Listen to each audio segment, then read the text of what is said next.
Good evening and welcome to Hot Topics from the Soul. I greet you from Atlanta, Georgia. I have my co host.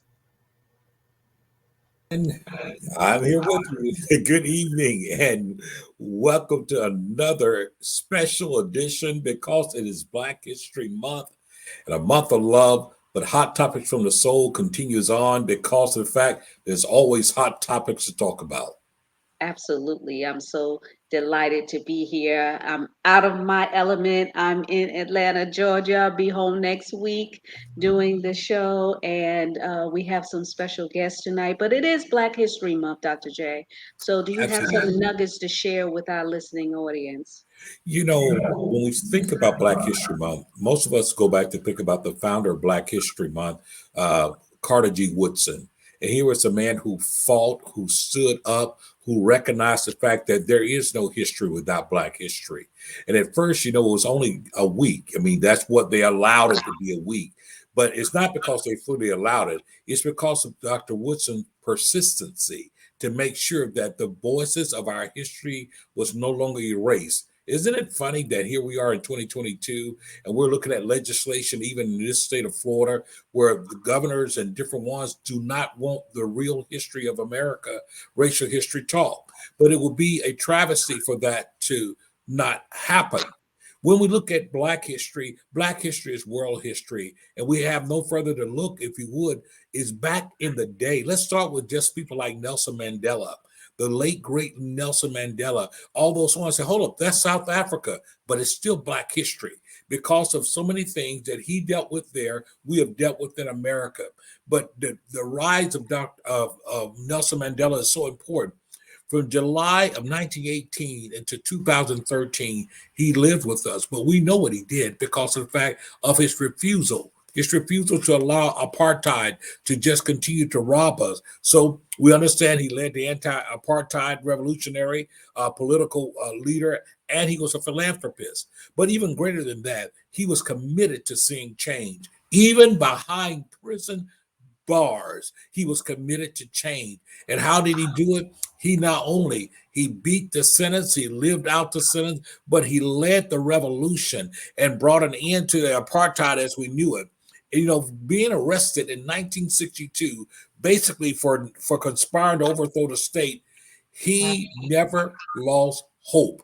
And so there's a quote that oftentimes that a Nelson Mandela quote is a quote that you and I know is really by Marion Williamson when he talks about the fact that our deepest fear. And so he used that same quote, and that is what helped him even through his time of incarceration, is that he understood about our deepest fear. So when we talk about Black history, we are strong, we are powerful because we refuse to allow our fears to conquer our faith.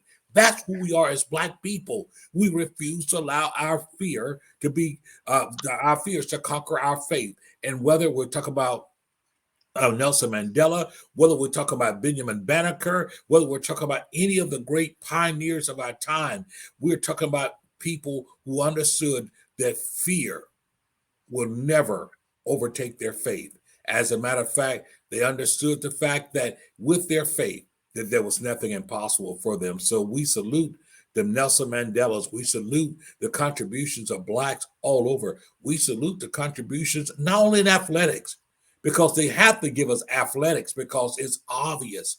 But when we think about inventors, whether we're talking about Madam C.J. Walker, the first Black woman millionaire, whether we're talking about different ones who have contributed, we have to understand that Black history is absolutely our history.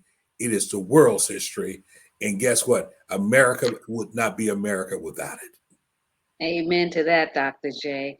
Thank you so much for sharing those nuggets with for people that don't know a little bit Yes. about our history. And Nelson Mandela is certainly Yeah. one that needs to be recognized and acknowledged for his accomplishments and his stance.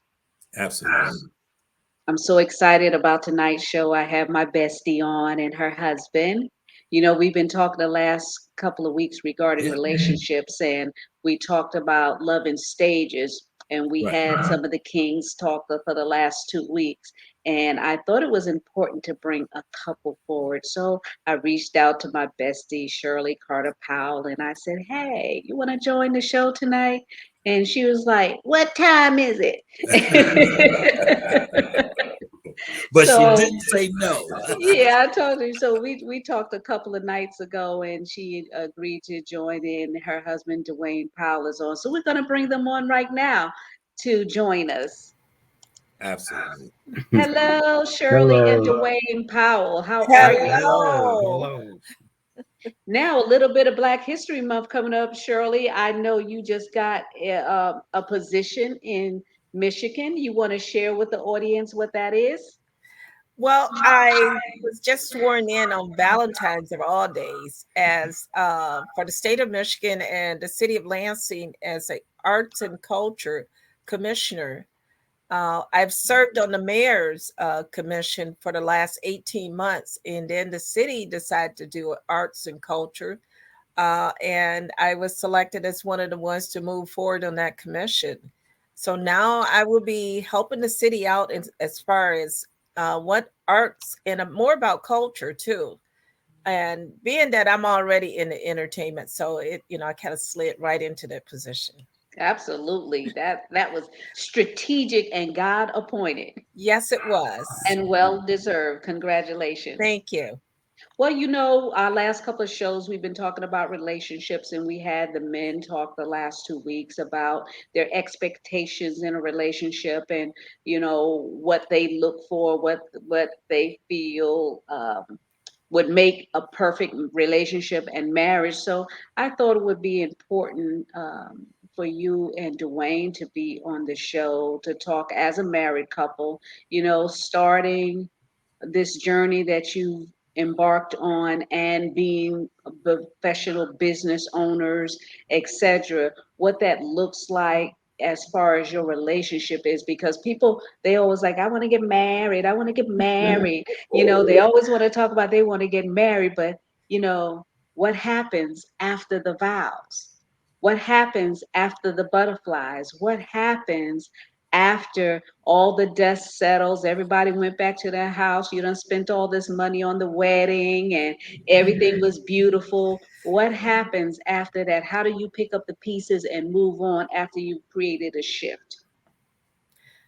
Um, I would like to speak on that. One of the things about it after the vows, you have to understand that the wedding is just a ceremony. It's the marriage. That's where the work starts. Mhm. So it's nice, so and basically in life we work and then celebrate. But in marriage, you celebrate and then you get to work Yeah. because it's a job. It's not a job like a 9 to 5. It's a 24/7. And being that it's 24/7, the love that you put into it, it's not something that you want to say, well, I have to do it, otherwise I don't get paid or I don't do this.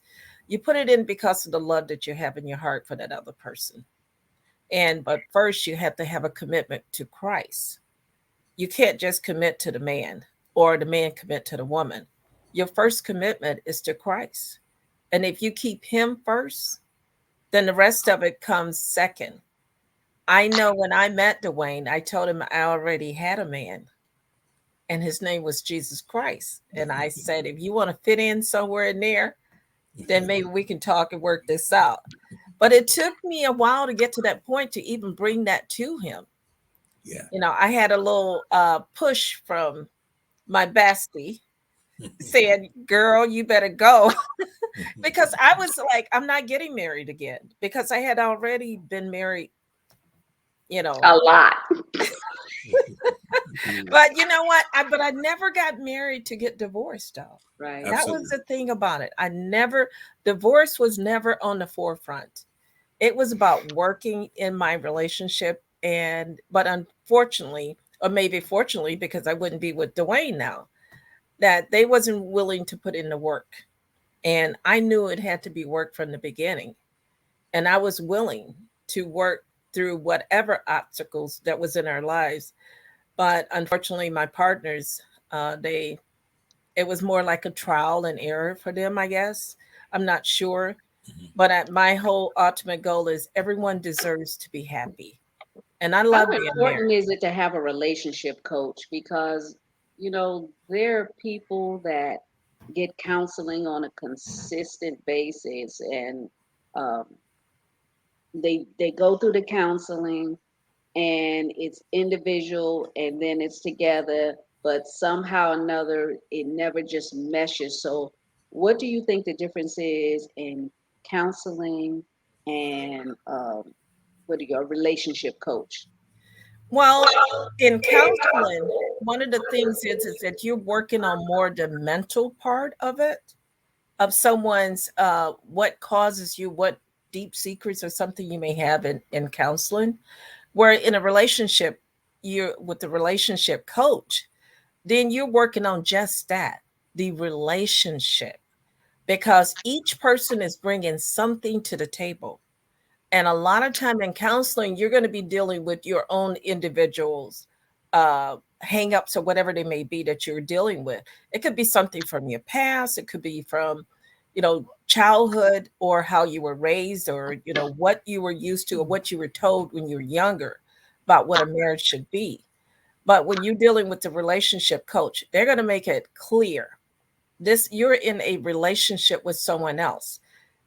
You can't just look at what they're bringing to the table. You have to look within yourself. What are you bringing too? Because we all bring our own baggage. It's just what's in those bags. Are we willing to accept that person for who they are? Are you willing to work together and say, okay, I got bags, you got bags. What did you pack? What did I pack? Then how are we going to make these outfits connect? We can mix and match. We could, but Hmm. working together is the key point. Being willing, being able to remove yourself and think about the other person. Not always, well, she's hurting my feeling or he's hurting my feeling. Okay, what feelings are being hurt? Is he really hurting them, or are you really reflecting back on something else? Are you really bringing your true self to the table? A lot of time when people get together in relationship, they meet the representative. And then are you willing to take that mask off and show them the real you? Snatch that wig off and let them see your natural hair. This is me. This is all of me. Are you willing to take me as I am? And then the same thing with your partner. Uh, is he willing to take off his mask? Because men wear masks too. Absolutely. Somewhere along the line, sometimes people get hurt. And just like that book I wrote, Inside the Mind of a Woman and the Soul of a man hurts from within his soul. And it takes longer for that to heal. And then a woman operates a lot from her mind. Sometimes our minds would build a relationship and the man don't even want one with us. So we have to do our own soul searching and see what bags we're bringing to the table. And then we come together, get a relationship coach if we need one to help us sort out the stuff that's in our bag. Some we're going to keep and some we need to get rid of. But we have to decide within ourselves what's more valuable. And then in order to do that and do it the proper way, you have got to have a relationship with Christ. You got to. Yeah. So, Shirley, if I may, so what would you say to people who, because we understand that divorce rate within the church is just as high as the divorce rate outside of the church. So it leads us to think that, well, is it that simple just to have having a relationship with Christ? Because what we find out that people can often live in their own ideas, in their own mind. And so often when I'm dealing with people, and especially, I mean, you look at Facebook, and a lot of time you see different people out there, and I mean, it's almost like they're advertising with just blinking light. But I, as a man, when I see women do that, what I literally see most of the time is their hurt. I see them basically saying, "This is what I want. This is what a man to have," and immediately I see a box. Hmm. No real man is willing to walk inside of that because the woman have already given a preconstructed box I need you to fit into. Well, you'll never get to know me if you're inviting me to come in to fit this box concept that you have. And so I think in addition to knowing Christ, is really knowing yourself, being willing to heal, being willing to understand.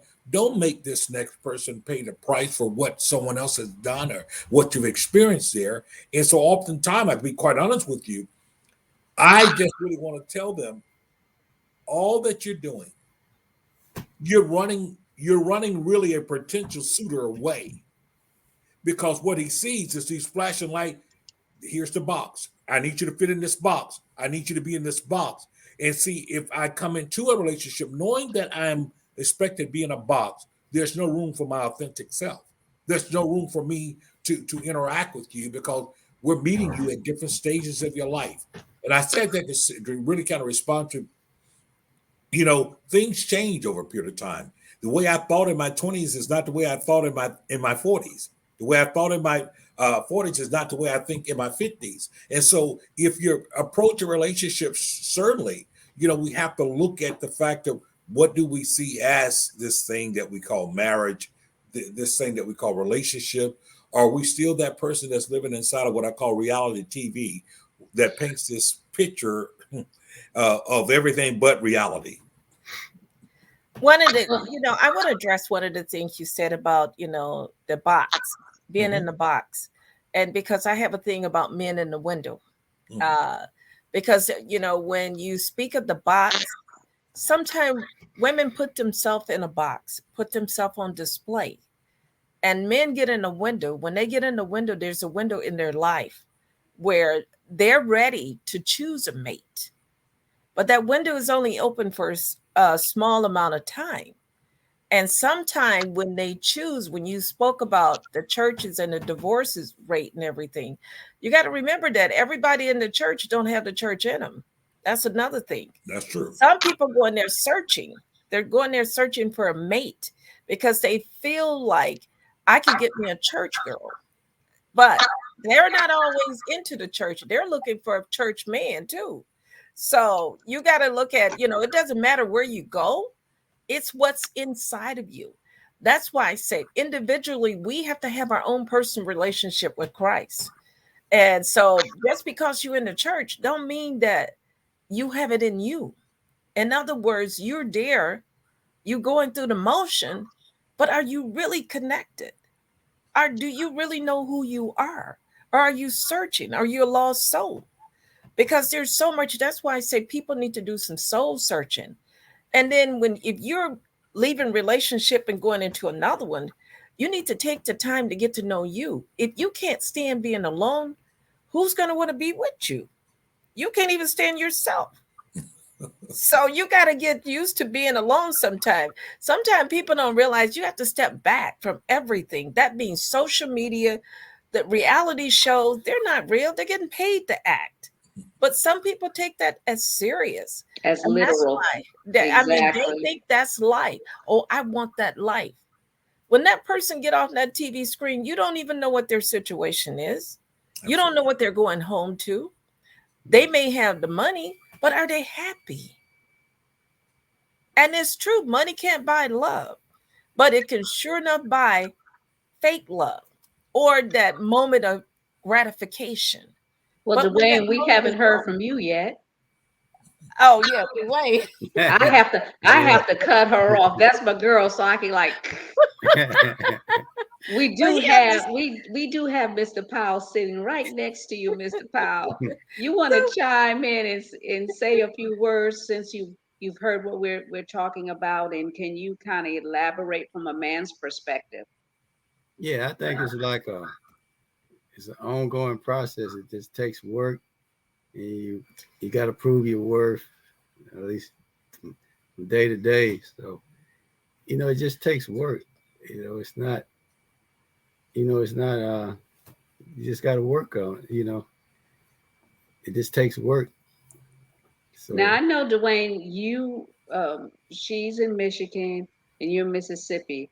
How hard is that, trying to live between two homes and then keep the fire going? Because the topic is after the vows, then what?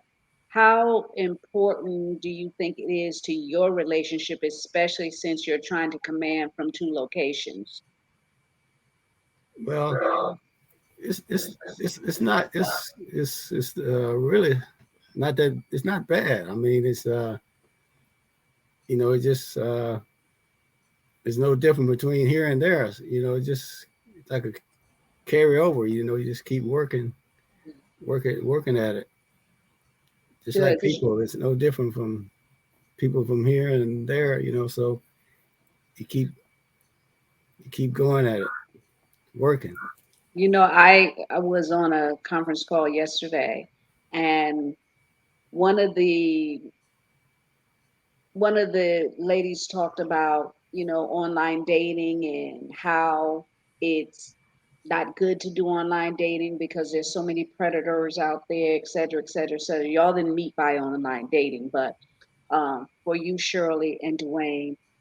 Suppose you had met someone online and then you were in different locations. I know me myself, my husband, and I met online and he was in another location and he moved to where I was and he adjusted and adapted his life to where I was, my surroundings and everything. So, with you all coming together, running two locations, and then dating, what would you say to individuals if they were in that situation where they were on the fence about relocating from one area to the next for the sake of love? One thing with us, we have two locations, but when I'm here, he's here with me in Michigan. And when he's in Mississippi, I'm there with him. Because of the career path that I chose, I can work I work remotely. And even though I have an office in my home here and an office away from my home here in Michigan, but I'm still able to work remotely because I can control what goes on. And then I have staff that's at my office here that can do things that when I'm not there, and then the volunteers, because I've taken on another duty by opening a store as well. So you have to be able to be willing to understand that because the distance is there when we were dating, what we did, we made it was like a first date when we got together. So in other words, if we was traveling, we were not traveling together. I would fly into a city and he would fly in, and we would schedule our flights to get at the airport at the same time. So when we came in, they said, "Oh, they're meeting up," you know. But it was our time together, and we made the best of all the times we had together. Or if I would go visit him, and I would be there for a week or two, or whatever, and he would come see me for a week or two. But every night, every morning on the phone together, and every night before we went to bed, we were the last person to talk to each other. So, our courtship was for 4 years. We did that. And after 4 years, he said, "I'm tired of going to bed alone." So, Yeah. it was one trip he had made here. And he was like, "Can we just talk?" And I was like, "Okay, what's going on?" He said, "Well, I'm tired of going to bed alone. And I heard this minister say this." And I said, he said, I was at this, it was kind of strange. He started talking about this bachelor party he went to. And I was like, "Okay, you never talked about a bachelor party before." And he was telling me about it. He said, "Marriage is a good thing." And he was like, "I'm just tired of being alone." And I'm like, "Well, you're not alone. We're together. And he's like, that's when he asked me to marry him. And so if you're thinking about it and you're long distance, it's what you want to put into it, because it's not easy, because you have to build a trust there too. And I'm not saying that everything was smooth during our 4 years, but at the end of the day, what did we want? Where was our heart set? No matter what was going on, we had to find out what we wanted. Right.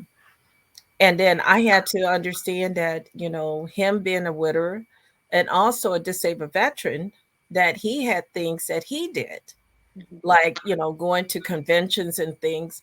I've never been to a convention with a lot of vets, but if he supported me in my endeavors, then I had a responsibility to support him in his. Whether I wanted to be there or not, I made it my business to be there and to give him my support, because he gave me his undivided, undeniable support in whatever my endeavors were. And I feel very blessed to have a husband that believes in supporting me in my endeavors, that he works with me, that it's not a push and pull situation, that he likes to go with the flow and he loves to travel, and he know I do too. So we have things in common that we like to do. Dr. J, I see you smiling. Well, I'm smiling because it's good when you hear these type stories, because one would say, well, that was an unconventional way of dating, an unconventional way of coming together. But what I hear from them both is the fact that it is what you make it. It is what you're willing Mhm. to invest in. It is what you're willing to do, and it does require a degree of unselfishness on both parts. And I think I think that is important for people, especially in this day and time. We're living in some very unprecedented times that we're in, and it's amazing to me.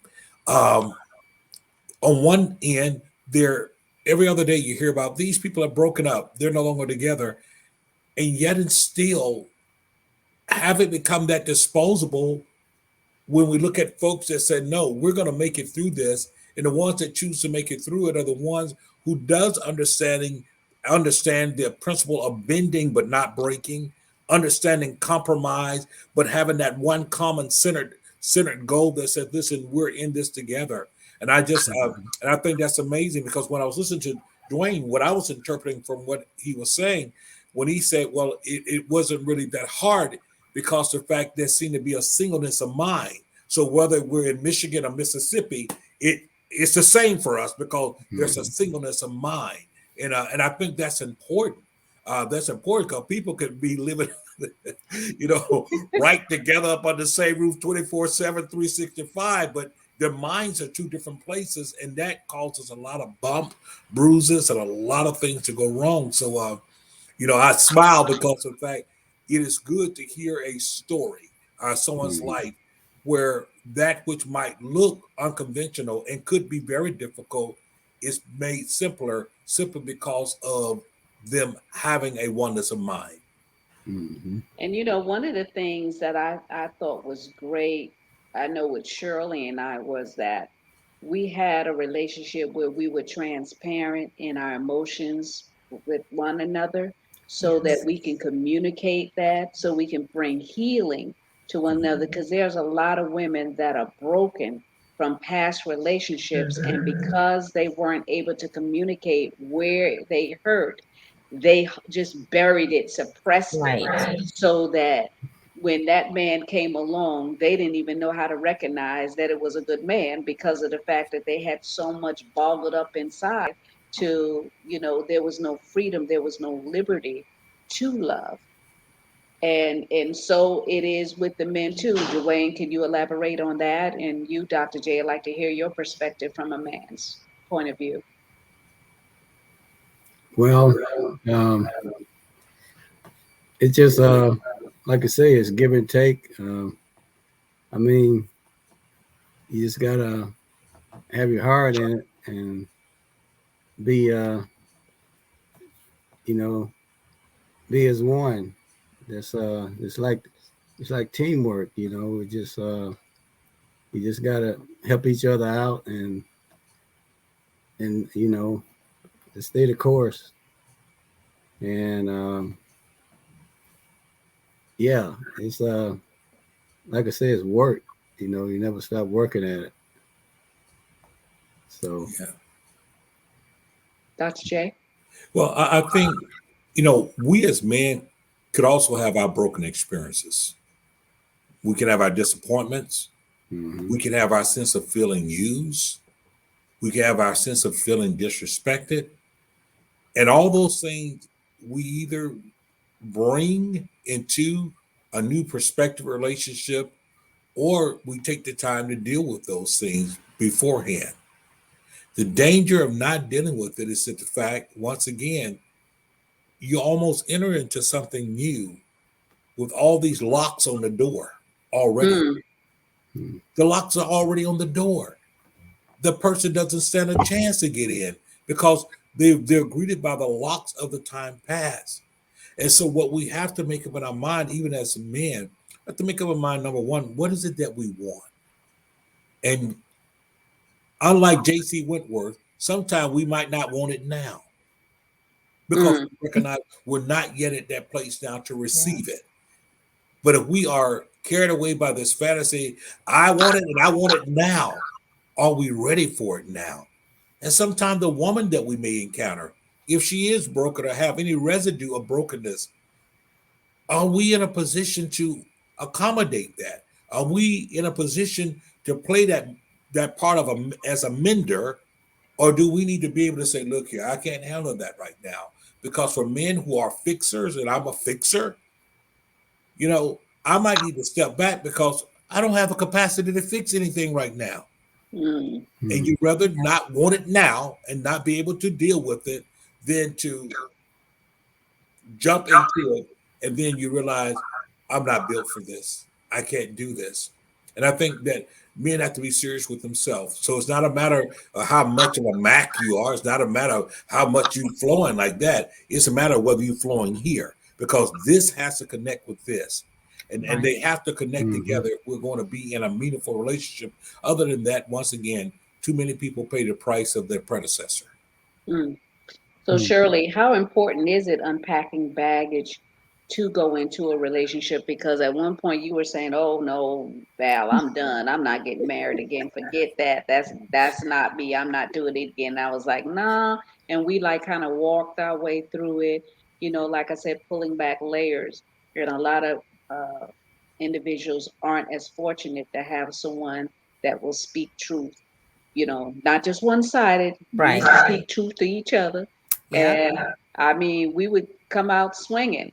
So, Hmm. um, but I think that if you could share how important it is that even if you are in a place where you know you're stuck, how important it is for a shift to occur mentally and emotionally.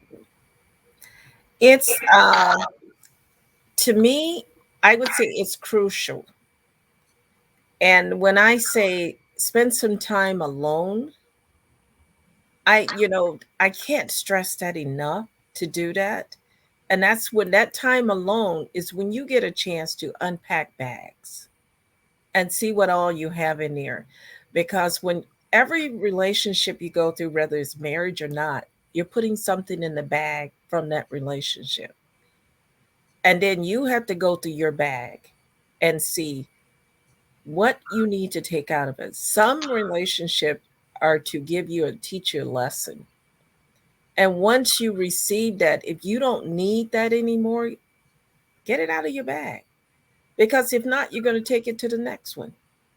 And that's when you start unloading your bag in your relationship, somebody can get hurt. So you need your alone time to unpack your bag. And in my situation, I had been married 4 times, twice to one husband. And there was bags I had, and I spent some time alone. When I say alone, I'm not saying isolate. I'm not telling you not to have friends, but you need to unpack your bags. And in order to do that, one thing for me was to become celibate. And I did that for 3 years before I met Dwayne. And it gave me an opportunity to clear my mind, to heal my heart, and to forgive and to let go. Because a lot of times people will say, "Oh, I'm over that. I'm over this." But if you still got those bags packed, wherever you go, it's still with you. And it hinders you. It blocks your blessing. It blocks your future. It blocks you from growth. And if you're a person that says, I want to give and be free there and have peace in my life, you got to unpack that bag. Unpack that bag for yourself. And if you got someone in your life, like Val and I shared a lot because I had told her, oh, I'm never getting married again. I'm not doing that again. I'm done. I'm good. You know, and she was like, girl, and then she had her own thing about her bags and stuff. And we just worked with each other. We talked a lot. We talked every day, sometimes 2 or 3 times a day. And we saw each other a lot. Even though I'm in Michigan, she's down in Florida. But still, we would do the things like travel, meet in other city, other states. You know, if I had something going on, she would come help me. Or if she had something going on, I would come help her. And it built our relationship like we became besties. But when we wasn't besties when we met, don't get it wrong now. She was that sharp little tongue and everything. And I was like, who she thinks she is? And so, but I liked her spunk. And so it was like, okay, she might be small in size, but she got some spunk. Okay. But I ain't scared of her. So so and and we connected from that point. And it was like, she know I love her dearly. And if I need it and she had it, she got it. The same thing. We didn't have to be ashamed to ask for help, Mm-hmm. no matter what it was. And we took, it's like we took an unspoken vow that we would be there for each other, regardless of what our situation was. And we would tell each other if we were wrong in something. And we would stand our ground until the other one's like, okay, you know what? You're right. I do need to look at that. I do need to, because we was honest with each other. And so be honest with yourself if you don't have anyone else to be honest with. Mm. And know that Powerful. it's important that you unpack those bags. Can't nobody tell you about how much garbage or mess you got in your bags but you. And you know deep down inside what you got in there. So, in order to move forward and be in a healthy relationship, and I don't want anyone to get a misunderstanding that marriage is easy for Dwayne and I. We work at ours. And then he know my weakness, so he's my strength when I'm weak. When if I feel like, man, I don't know, this is not going right for this situation. And he was like, we're all right. We're good. And he's always like that rock there saying, we're good. And I said, I don't see that. What we got this going on? He said, no, we're good. And I sometimes I don't see some of the things. And he would say, we all right. We good. We got this. And Mm. so it's funny. He's like, you got me and I got you. So he gives me that reassurance. Whenever I get that little doubt going, he'll give me that reassurance and he won't budge. He's quiet, but he's also a quiet giant. So he's like I say, sometimes a man of few words, but when he do speak, he speaks and stands on it. And especially when it comes to our relationship, and say, you good. I got you. That's so powerful because when you talk about a man of a few words, it's the gravity of the words because of that. So Yes. you understand here's a person who observes, they've already taken consideration. So by the time you come with your whatever your fears may be of your concern, he's already assessed the situation and said, no, we're good. And that's important because some people think communication is always chatter, chatter, chatter, chatter, but communication is also equally being observant, listening, and being what I like to call present. And Being there. and being Yeah. present is so important inside of all these things there. And I think I'm encouraged after hearing hearing this. I'm encouraged because the fact I'm probably just the opposite. I'm more of a talker and everything, but I do understand the weight of my words, and I also understand the power of reassurance. And I think that is needed throughout relationships. The power of reassurance. You know, how do I reassure you? and don't and not to look at reassurance as being a nag. Well, I got to keep on reassuring you. I have to keep on. I'm going to keep reassuring you as much as I have to, and as many times as I need to. Right? Yeah. Yeah, That's actually, right. we talked about that on the last two shows, Yes. Dr. Thicklin, where they was talking about that men need validation too.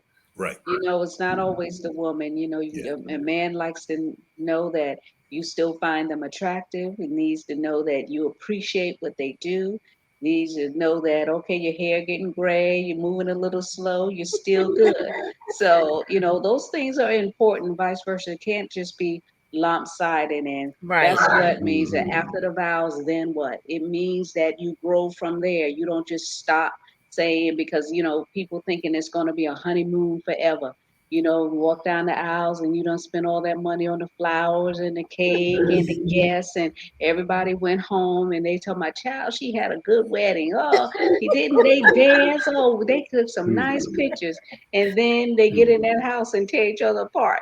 Yeah. Okay, so we need to make sure that that same thing you did to keep them, that you keep it going even after the vows. Yes. Right. Right. I In order agree. for that to happen, I think people have to stop looking at marriage as a destination. Hmm. It's a Right. journey. Wow. It's a journey because a destination means that we have arrived. No, Mhm. I believe marriage is that journey that is always evolving. It's always becoming. And I think that when we give each other collectively the permission to continue to evolve, then that means that guess what? I'm in it for the journey. I'm in it for the Mhm. journey. And we have to be able to do that and not necessarily get distracted looking at other people's journey. Uh, some of the biggest fights that I've seen happen with couples is that they was looking at the other folks around Mhm. them and did not understand that the situation wasn't the same. Right. You might have got married at two different phases in your life. They got married when they were in their 30s. Well, we got married when we were in our 50s. They had children together. Well, we did not. All of those Mhm. things and those dynamics could change the way that people operate. That's Right. why the journey is so important because we're going to get there, right? We're not Right. trying to Right. just, cross a finish line. We are continuously on with this journey, and this journey takes us where we need to do, where we want to go. We may not even know where we're going, but we know we'll get there together. Right. That's right. That's a And good my one. question to the three of you is, how important is that family tie or bond or relationship once you've committed to that person or married to that person? Um, because sometimes you hear from a woman's side or man's side saying, oh, since they got married, we don't see them, or this one is controlling. They don't come and visit no more because of this and that. How important do you think that is to the relationship and keeping you all whole as a cell, as a group? And Dr. J, you can speak from this perspective too, because you've been married, and I know there were some challenges there trying to balance family. So how important is that? You want Dr. J to go first or us? You're our guest. Go ahead. Okay. Uh, with us, it's our immediate family is important, which is, I have 3 sons and 9 grandchildren. That's our number one priority. Hmm. And because when you start trying to include all family, somebody's going to get left out, or someone is not going to get as much time as you gave the other one. And then you got conflict. We try to keep our conflict down Hmm. by taking care of our immediate family and spending time with them, but still spending some time with our extended families as well. So I came from a large family. Dwayne family is not that large. So we get together on occasions and things, Mhm. but we reach out. We do like, conference calls, text, or Zoom or something like that when we can't get together. Especially, that's one thing we've learned since the pandemic. It's other ways to communicate and reach out and stay in contact. he does a lot of group texts with his siblings, and I do. I get phone calls from mine because I'm the only sister left in our group, and I have 6 brothers. So we hear from each other. We reach out, and once we talk to one, you go, okay, did you talk to so and so, so and so, and we kind of pass. It has like a chain, and then we try to get together at least once a year, at least that we all come together and do something together, even if it's just a cookout. But we still get to visit one another. So our communication with our extended family, which is my siblings and his siblings and nieces and nephews and things, we don't get deep dive into the cousins and others. My aunts and things are pretty much, they're all gone. They passed on. So it's just my generation and younger. And then there's a family reunion, and that's what we do at ours. Right. But, we do things like even take vacation together. Like we just did our anniversary trip. Uh, his sister and her husband went, and my brother and his wife went. So we kind of blend the two families together, do one trip, both sides. And then those two will go back and share with them. Oh, they're doing fine. We always together, and they're pretty good with that. We don't. I have you had any conflict with them? No. No, No conflict. we're good. That's I'm pretty awesome. good. Yeah. Dr. J? I'm sitting and pondering in my mind because of the fact I have to kind of review a few marriages here. But what I will say is this: I'm very deep, strongly family. I am. That's Very much so. that's my nucleus inside of that. So family is extremely important to me, and generally it always starts off as that is one of the things that attracted the person to me. Your love for family. Your love for your family, your love for your children. But I do think, to a certain degree, family, different situation when it comes to your relationship, family sometimes need to be on a need to know basis. Right. On a need to know basis. Right. You can't always turn your family members into Dr. Fields or Ayana. You can't always do Absolutely. that because of the fact proximity. Everyone is not able to be impartial.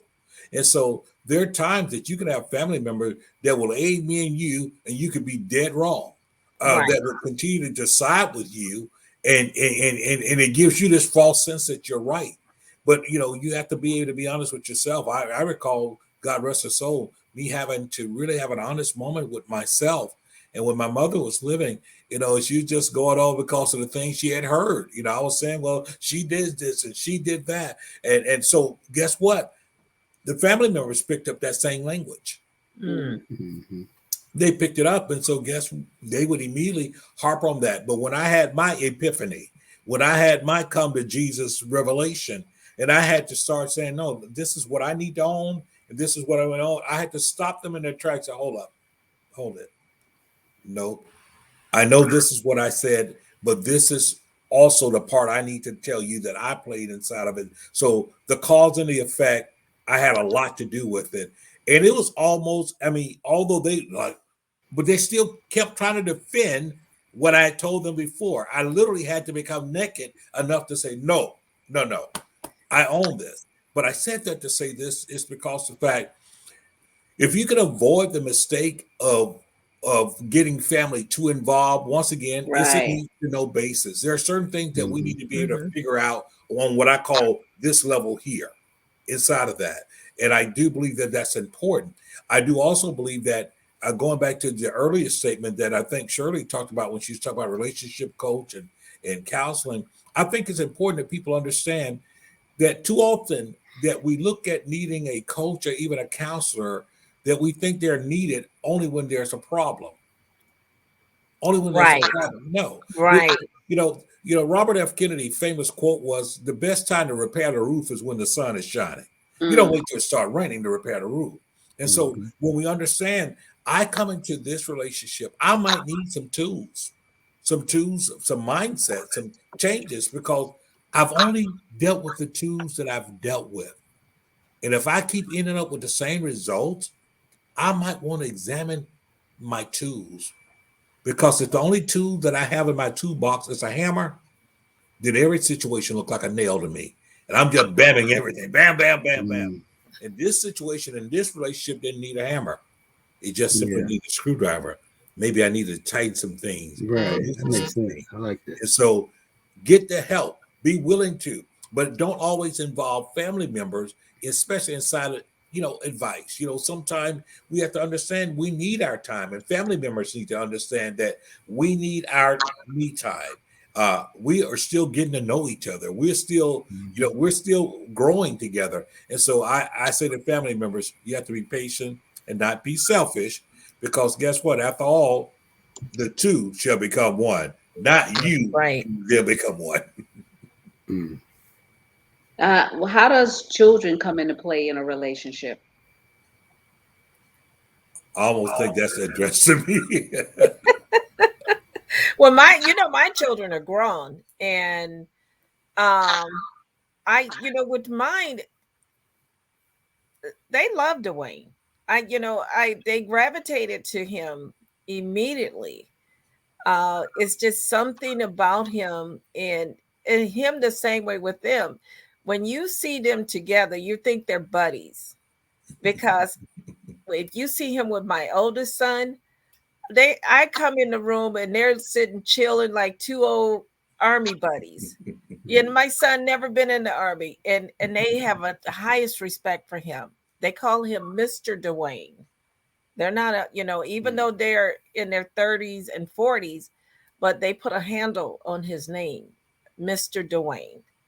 And so he sits and talk with them. And I was like, sometime they will be outside, especially in the summertime, all of them sitting around just talking and laughing. I was like, what they got going on out there?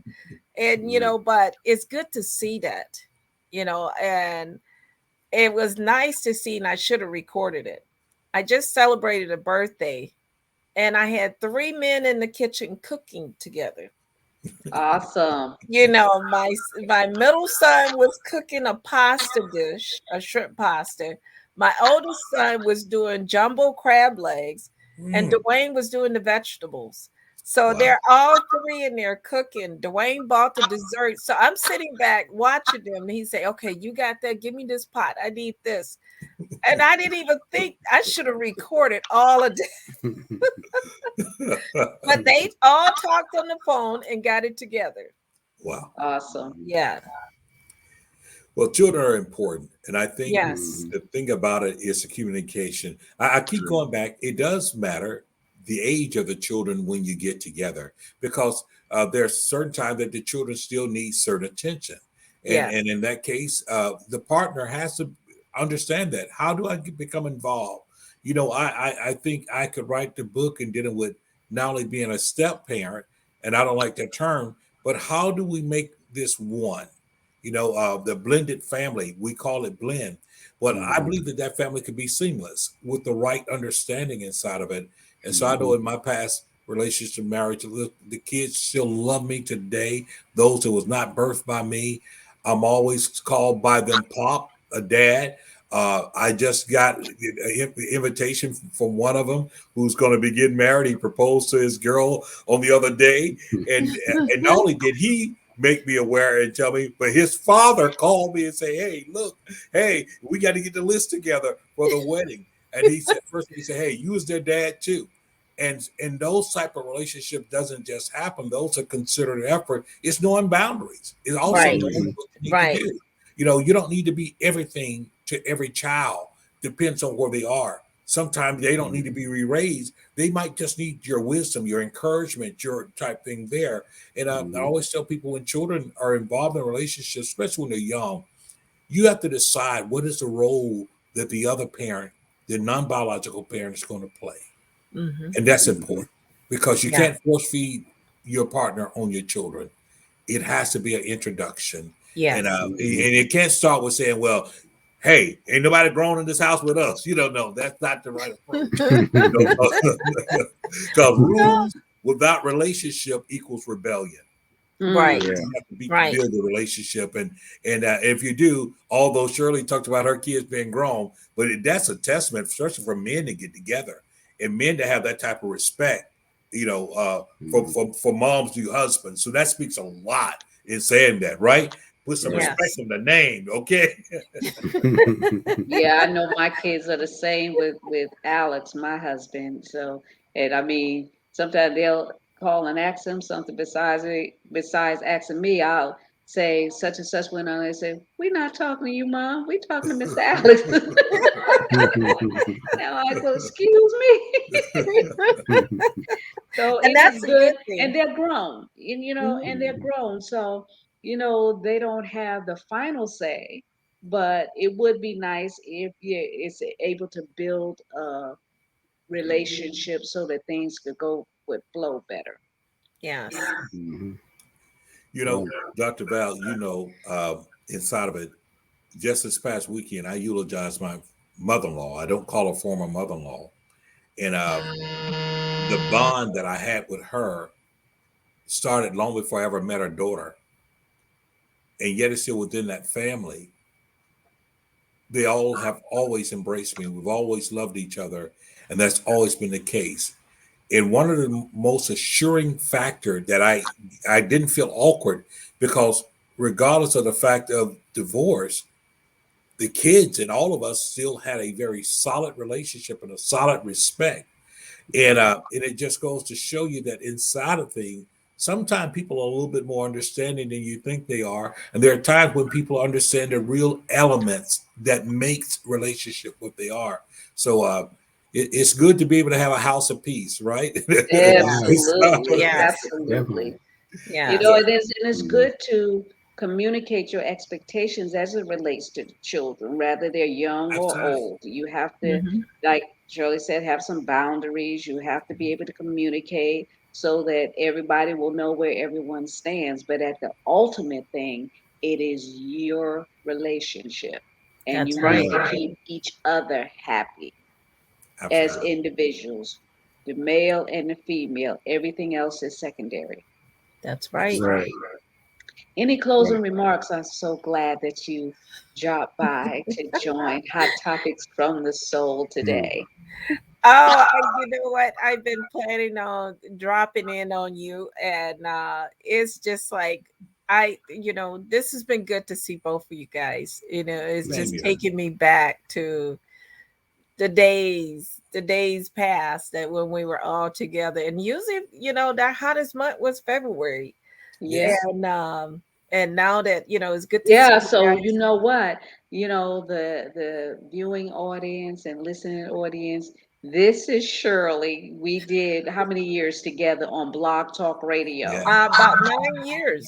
Yeah, we were Yeah. doing, if it was 9 years, that was a long time. 9 years we did Blog Wow. Talk. Wow. Yes. It was, I mean, every week it was just an amazing journey. We had so many fabulous guests on with Yes. us. And Absolutely. then, we both got married and she talked about how we used to talk every day and all through the day. I barely talk to Shirley, maybe once She every 3 to 6 months now. She got Dwayne.